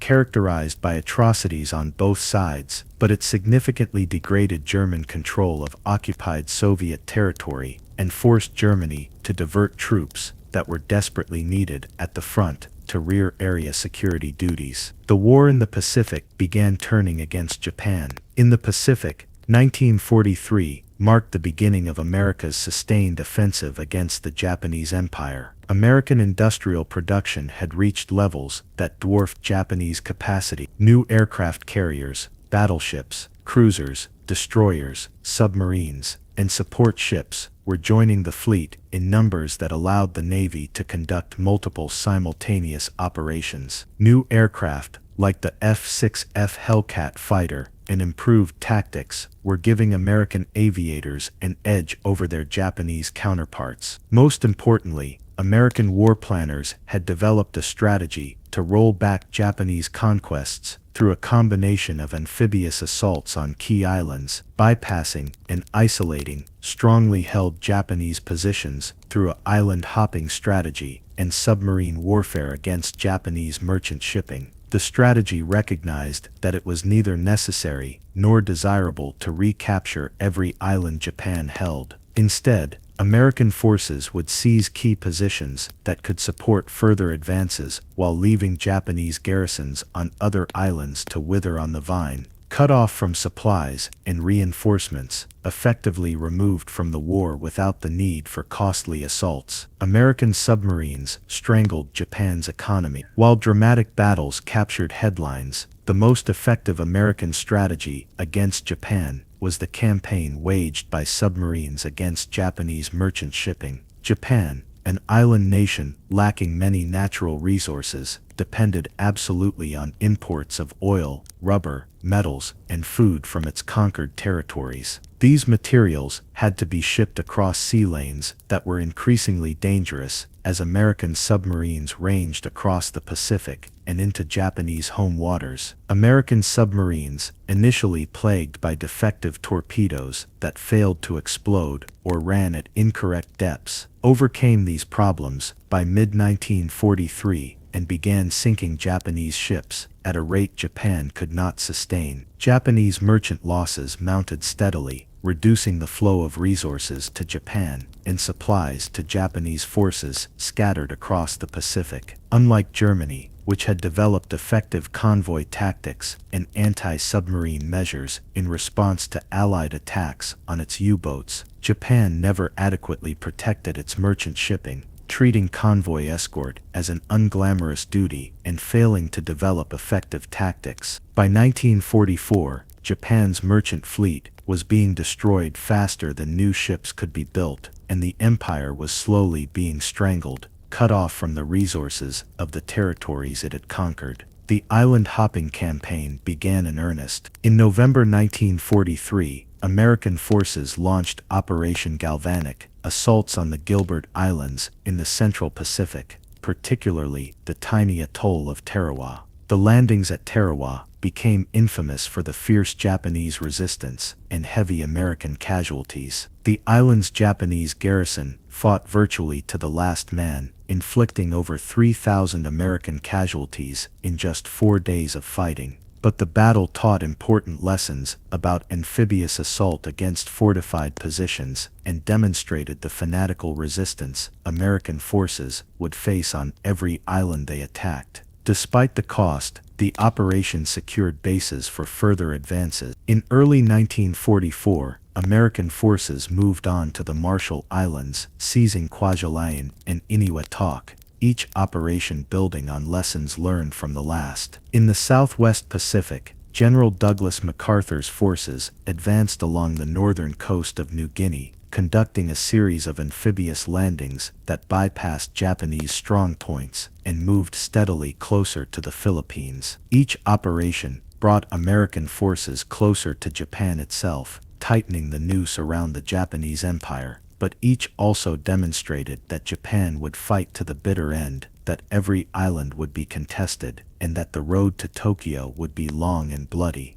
The strategic bombing campaign intensified against Germany. Throughout 1943 and into 44, British and American bombers conducted an increasingly devastating air campaign against Nazi Germany.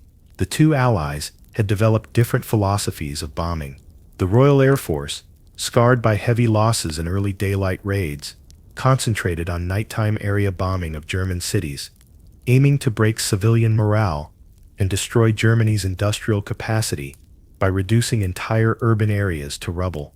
American strategists, by contrast, believed in precision daylight bombing of specific industrial targets like ball-bearing factories, oil refineries, and aircraft plants. The Americans flew heavily armed B-17 Flying Fortresses and B-24 Liberators in mass formations. Their massed machine guns, intended to provide mutual protection against German fighters, but the reality proved far more costly than planners had anticipated. German fighter pilots and anti-aircraft defenses exacted a terrible toll on bomber crews. In the summer and fall of 1943, losses became unsustainable, with some missions losing 20% or more of the attacking force. Bomber crews faced a horrifying reality. The statistical probability of completing a tour of 25 missions was low. Those who did survive often suffered psychological trauma from watching friends die in burning aircraft. The bombing campaign's effectiveness was debated. The air offensive consumed enormous resources and cost tens of thousands of Allied airmen's lives, killed hundreds of thousands of German civilians, and reduced German cities to wastelands of rubble and ash. Cities like Hamburg, where firestorms created by concentrated incendiary bombing killed over 40,000 people in a single week, and Cologne, where the medieval city center was obliterated, became symbols of air power's destructive capacity. Yet German war production continued to increase through 1944, despite the bombing, raising questions about the campaign's effectiveness. German industry proved remarkably resilient, dispersing factories, moving production underground, using forced labor, and repairing damage with surprising speed. The bombing did force Germany to divert enormous resources to air defense, with hundreds of thousands of men manning anti-aircraft guns and fighter aircraft that might otherwise have been used elsewhere. It also affected civilian morale, forcing millions to endure nightly terror in bomb shelters, though German morale never collapsed, as Allied planners had hoped. The introduction of long-range P-51 Mustang fighters in early 1944, capable of escorting bombers all the way to targets deep in Germany, finally gave American bombers the protection they needed. Fighter escorts dramatically reduced bomber losses and allowed the campaign to continue with renewed intensity. The Allied leadership met to coordinate strategy. As the war entered its decisive phase, the leaders of the Allied powers met periodically to coordinate strategy and plan for victory in the post-war world. In November 1943, Roosevelt and Churchill met with Chinese leader Chiang Kai-shek in Cairo to discuss Pacific strategy, then proceeded to Tehran for their first meeting with Stalin. The Tehran Conference was crucial, as it brought together the leaders of the three major Allied powers for the first time. Stalin had been pressing for months for the Western Allies to open a second front in France to relieve pressure on the Soviet Union. At Tehran, Roosevelt and Churchill confirmed that Operation Overlord, the invasion of France, would take place in the spring of 1944. Stalin promised that once Germany was defeated, the Soviet Union would enter the war against Japan. The leaders also discussed the political future of Europe, though many crucial decisions were left for later. Stalin made clear his intention that Poland, historically a route for invasions of Russia, should have a government friendly to the Soviet Union. The seeds of post-war tensions were already visible, but for now all attention focused on defeating Germany. Planning for D-Day consumed Allied attention. The invasion of France would be the largest amphibious operation in history, requiring meticulous planning and unprecedented coordination. General Dwight Eisenhower, who had commanded Allied forces in North Africa and the Mediterranean, was appointed Supreme Allied Commander for the operation. British General Bernard Montgomery would command ground forces in the initial phase. The invasion site chosen was Normandy, the beaches along a 50-mile stretch of the French coast. The choice was not obvious. The obvious location was Pas de Calais, the narrowest point of the English Channel, but the Germans expected an attack there and had fortified it heavily. Normandy offered surprise, but presented challenges. The beaches were less ideal, and ports would be further away. To deceive the Germans, the Allies created an elaborate deception plan called Operation Fortitude, using fake radio traffic, dummy equipment visible to German reconnaissance, and double agents to convince German intelligence that the main invasion would indeed come at Calais, with Normandy merely a diversion.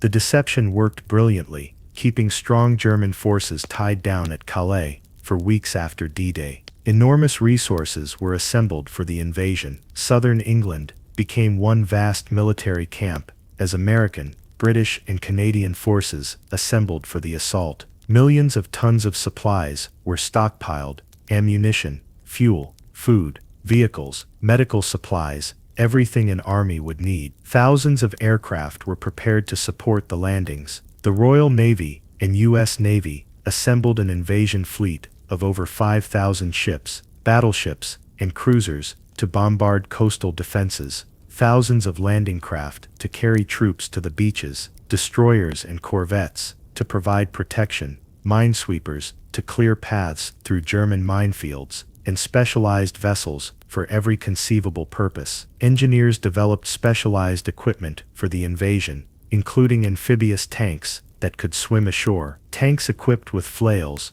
to clear mines, tanks that could lay bridges or blow holes in concrete walls, and most ambitiously, artificial harbors called mulberries that could be towed across the channel and assembled off the invasion beaches to allow the unloading of supplies until a major port could be captured. Security was paramount. The invasion force was sealed in southern England, with no unauthorized movement allowed. The exact date and location were among the most closely guarded secrets of the war. Weather delayed the invasion. D-Day was originally scheduled for June 5, 1944, but weather conditions were unfavorable, with storms in the Channel making the landings impossible. Eisenhower faced an agonizing decision: postpone and risk discovery, or proceed in bad weather and risk disaster. His meteorologists predicted a brief window of marginally acceptable weather on June 6. Eisenhower made the decision to go, reportedly saying,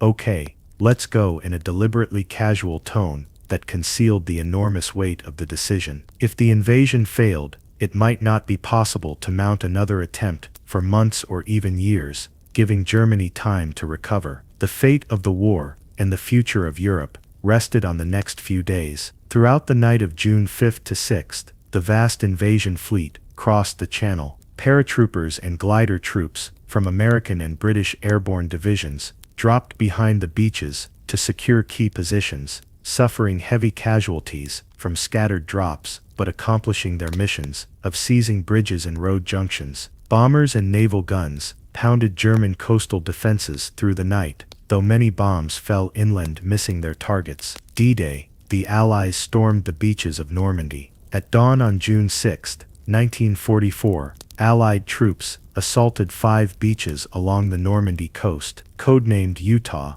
Omaha, Gold, Juno, and Sword. The landings were the culmination of years of planning and the largest amphibious invasion in history. On 4 of the 5 beaches, resistance was lighter than expected, and troops pushed inland relatively quickly. But at Omaha Beach, American forces ran into a nightmare. Strong German defenses, manned by a high-quality infantry division, combined with rough seas that swamped many landing craft and scattered the assault force, created carnage on the beach. Men were cut down by machine gun fire as landing craft ramps dropped. The beach became a killing zone, littered with destroyed vehicles and dead and wounded men. For several hours the outcome hung in the balance, with some commanders offshore considering abandoning the beach. But small groups of soldiers, often led by junior officers and sergeants, found gaps in the defenses and began working their way up the bluffs overlooking the beach. By nightfall, a tenuous foothold had been established,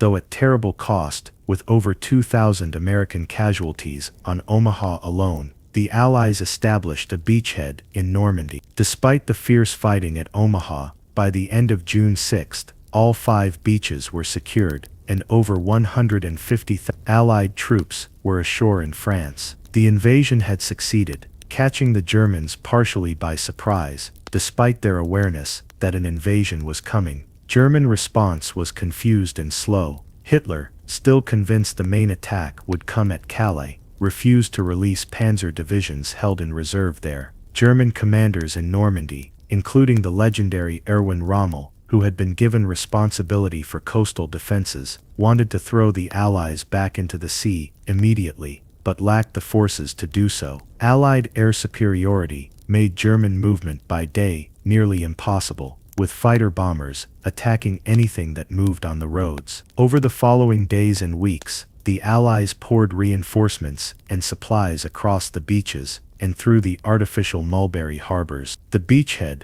was expanded and linked into a continuous front, but the advance inland proved agonizingly slow. The Battle of Normandy became a grinding struggle. Allied commanders had hoped to break out quickly from the beachhead and race across France, but the Norman countryside proved ideal for defense. The region was bocage country, fields divided by ancient hedgerows, thick tangles of earth, roots and vegetation that provided perfect cover for defenders and channeled attackers into killing zones. Every field became a small battlefield where German troops, armed with machine guns and Panzerfaust anti-tank rockets, could ambush Allied armor. The advance measured in hundreds of yards per day, not the miles per day that planners had envisioned. The city of Caen, a D-Day objective, held out for over a month, despite being pulverized by bombing that killed thousands of French civilians. American forces, attempting to push south through the bocage toward the city of St. Lo, suffered heavy casualties for minimal gains. German forces fought with skill and determination, launching counterattacks whenever opportunity arose, making the Allies pay for every field and village. Casualties mounted on both sides. The battle was beginning to resemble the attritional warfare of World War I, fought in fields and villages rather than trenches, but equally bloody and grinding. The Allies broke out from Normandy. In late July, American forces finally captured St. Lo after brutal fighting, positioning them for a breakout attempt. Operation Cobra, launched on July 25 after a massive bombing attack that killed both Germans and Americans caught in the target area, finally cracked the German lines. American armor, led by aggressive commanders like General George Patton, poured through the gap and began the kind of mobile warfare that had been impossible in the bocage. German forces, already worn down by 2 months of attrition, began to collapse. Hitler, characteristically, ordered a counterattack at Mortain aimed at cutting off the American breakthrough, but the attack failed disastrously, with German forces caught in the open and destroyed by Allied air power. British and Canadian forces, attacking south from Caen, finally broke through German defenses. The German army in Normandy was in danger of encirclement. A gap remained open near the town of Falaise, and tens of thousands of German soldiers fled through the Falaise Gap in a chaotic retreat under constant air attack, before the Allied pincers closed, trapping the remainder. The Battle of Normandy ended in late August, with the German army in France shattered, having lost hundreds of thousands of men killed, wounded, or captured, along with most of its tanks and artillery. Paris was liberated in a moment of pure triumph. As German forces retreated across France, the French resistance rose up in Paris, taking control of much of the city and fighting German garrison troops. Allied commanders, focused on pursuing the retreating Germans, initially planned to bypass Paris, not wanting to get bogged down in urban fighting or to take on the burden of feeding the city's millions of inhabitants. But French General Philippe Leclerc, commanding the Free French 2nd Armored Division, persuaded Eisenhower to allow French forces to liberate the capital. On August 25, 1944, Leclerc's division entered Paris to scenes of wild jubilation. General Charles de Gaulle, leader of Free France, made a triumphal entry and addressed enormous crowds from the Hôtel de Ville. The liberation of Paris was a moment of pure joy, the symbol of France's liberation and Nazi Germany's impending defeat, captured in iconic photographs of celebrating crowds and kissing soldiers. For France, which had suffered the humiliation of defeat and occupation, liberation was a moment of redemption. The Allies raced across France and Belgium. After breaking out from Normandy, Allied armies pursued the retreating Germans across France at a pace that astonished everyone. Towns and cities that had been under German occupation for 4 years were liberated in rapid succession. American forces drove eastward toward the German border. British and Canadian forces pushed north, liberating Belgium and capturing the vital port of Antwerp in early September, though German forces continued to hold the Scheldt estuary, controlling access to the port for several more weeks. The speed of the advance created unprecedented logistical nightmares. Allied supply lines stretched back hundreds of miles to the Normandy beaches, since no major ports had yet been fully reopened. Trucks ran constantly in convoys called the Red Ball Express, but they could not keep pace with the advancing army's consumption of fuel and ammunition. By early September, Allied forces were running out of supplies. Tanks sat immobile for lack of fuel. Artillery rationed shells. The advance slowed not because of German resistance, but because the Allies literally could not move forward. Operation Market Garden attempted a bold shortcut to end the war. With Allied armies stalled for lack of supplies, British Field Marshal Bernard Montgomery proposed a daring plan to circumvent the logistical problems and end the war before Christmas. Operation Market Garden called for airborne forces to seize a series of bridges across the rivers and canals of the Netherlands, creating a corridor through which British armored forces would drive into the heart of Germany, bypassing the fortifications of the Siegfried Line. It was the largest airborne operation ever attempted, involving 3 airborne divisions. The operation launched on September 17, 1944, with thousands of paratroopers and glider troops landing in the Netherlands. But at Arnhem, the northernmost bridge, that was the operation's ultimate objective, everything went wrong. British paratroopers discovered that German forces in the area were far stronger than intelligence had indicated. After 9 days of desperate fighting, British paratroopers at Arnhem were surrounded and running out of ammunition. Of over 10,000 British troops who landed at Arnhem, less than 3,000 escaped. The operation had failed, and the war would not end in 44 after all. Germany launched its last desperate offensive in the West. Through the fall of 1944, Allied forces battled through the Siegfried Line along Germany's western frontier. The fighting was bitter and costly. By December, troops settled into defensive positions, expecting a quiet winter. But Hitler had other plans. He had been hoarding reserves for a surprise offensive, convinced that a major victory in the West might split the Allied coalition. On December 16, 1944, German forces attacked along a 60-mile front in the Ardennes, smashing through thinly held American positions.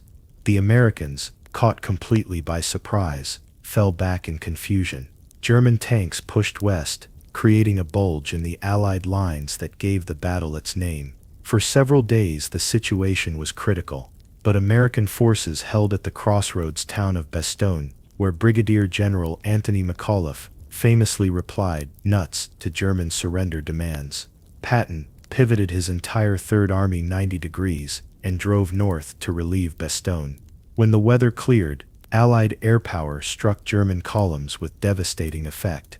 Through January 1945, Allied forces eliminated the Bulge. The Battle of the Bulge consumed Germany's last reserves and gained nothing. The road to Germany lay open. The Soviet juggernaut rolled westward in the war's most devastating offensives. While drama unfolded in the West, the Eastern Front witnessed even more catastrophic events for Germany.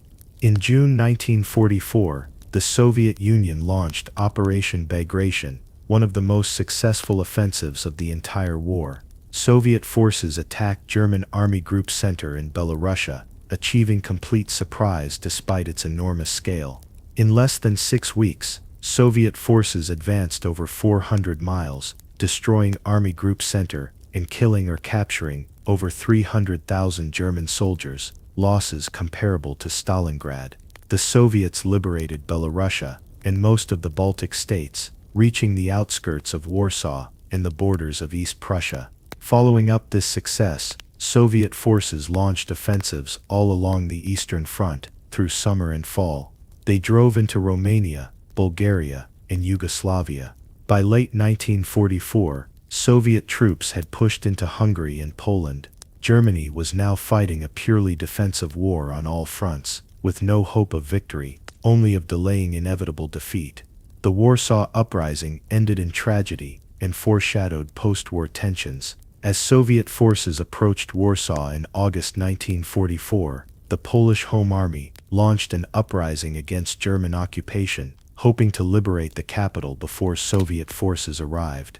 But the Soviets, on Stalin's orders, halted their advance and did not intervene as German forces brutally suppressed the uprising. Over 2 months of savage fighting, Warsaw was reduced to rubble, with German forces systematically destroying what remained of the city.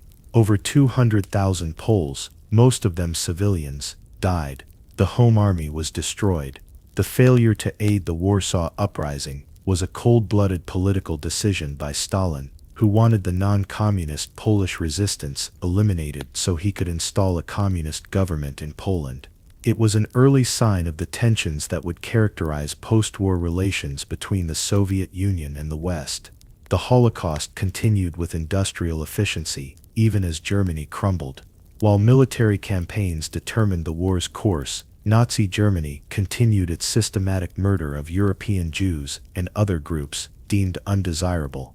The Holocaust reached its peak in 1944. Jews from across occupied Europe were transported to camps like Auschwitz-Birkenau, Treblinka, and Sobibor, where most were murdered immediately upon arrival. Hungarian Jews, who had been relatively protected until Germany occupied Hungary in March 1944, were deported en masse to Auschwitz in the spring and summer, with over 400,000 murdered in just a few months.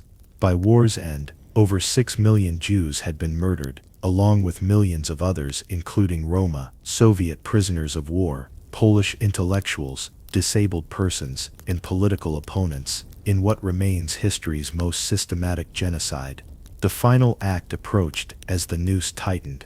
By early 1945, the end was clearly in sight, though months of bitter fighting remained. Allied forces crossed the Rhine in March and drove into Germany from the west, while Soviet forces launched their final massive offensive in January, racing toward Berlin. German cities lay in ruins from relentless bombing, yet Hitler refused to consider surrender, demanding that Germany fight to the last man. In late April, Soviet forces fought their way into Berlin in apocalyptic street-by-street combat. On April 30th, with Soviet troops just hundreds of yards away, Adolf Hitler committed suicide in his bunker beneath the Reichschancellery. On May 7, 1945, German representatives signed an unconditional surrender. May 8 became VE Day, celebrated throughout the Allied world with scenes of jubilation. The war in Europe was finally over. Japan fought on alone, but faced inevitable annihilation.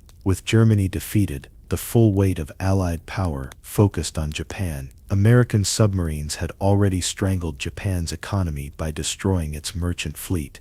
American bombers were burning Japanese cities one by one. The firebombing of Tokyo in March 1945 killed over 100,000 people in a single night. Japan's navy was destroyed, its air force reduced to kamikaze attacks. Yet Japan's military leadership refused to surrender. American forces prepared to invade the home islands, promising hundreds of thousands of casualties. The atomic bomb changed warfare forever. In the greatest secret of the war, American, British, and Canadian scientists developed an atomic weapon.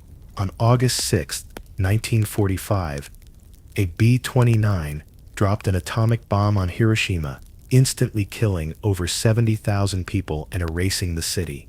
When Japan did not surrender, a second bomb destroyed Nagasaki on August 9th. The same day, the Soviet Union declared war and invaded Manchuria. Emperor Hirohito intervened to end the war. On August 15th, he announced surrender. On September 2nd, aboard the battleship USS Missouri, Japanese representatives signed surrender documents. World War II was over. The world counted an incomprehensible cost. Over 70 million people died. The Soviet Union lost 27 million. Poland lost 20% of its population. China suffered 20 million deaths. Germany lost 7 million. Japan lost 3 million. Tens of millions were wounded and traumatized. Cities lay in ruins. The Holocaust murdered 6 million Jews and millions of others. The post-war world took shape. Europe was divided by the Iron Curtain. Germany was divided into occupation zones. Japan was occupied and transformed. The United Nations was established. Colonial empires crumbled. The Soviet-Western alliance dissolved into the Cold War. World War II's legacy shaped the modern world. It destroyed colonial empires and established American and Soviet superpowers. It created Israel. It began European integration. It showed humanity's capacity for evil and courage. We remember to honor and learn. Veteran stories are preserved. Memorial sites draw millions. We remember soldiers, civilians, resistance fighters, genocide victims, refugees. The war's lessons about aggression, tyranny, and cooperation remain relevant. May we never forget